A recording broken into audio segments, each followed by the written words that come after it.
பொதுவாக யூதர்கள் புதிய கார், புதிய ஃபோன் என எதையும் வாங்க மாட்டாங்க.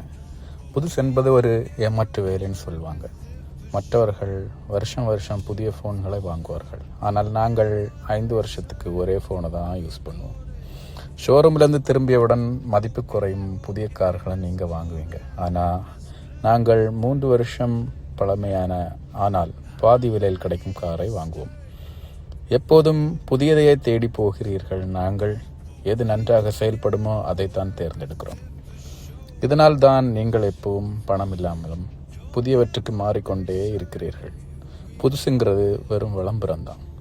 உங்கள் சொத்து மதிப்பு உங்கள் வீட்டு வாசலில் நிற்கிறது. ஆனால் எங்களுடையது முதலீட்டில் இருக்கிறது. நீங்கள் செல்வந்தராக இருக்கலாம், இல்லை தோன்றலாம். ஆனால் நாங்கள் தான் உண்மையான செல்வந்தர்கள். இதற்கு பெரிய வித்தியாசம் உண்டு. இதில் எது உங்கள் வாழ்க்கைக்கு யூஸ்ஃபுல்னு கமெண்ட் பண்ணுங்கள். இது போலுள்ள ஜூஸ் மணி சைக்காலஜி அதிகம் தெரிஞ்சிக்க சப்ஸ்கிரைப் பண்ணி ஃபாலோ பண்ணுங்கள். எபிசோட் 2வில் சந்திப்போம். நன்றி, வணக்கம்.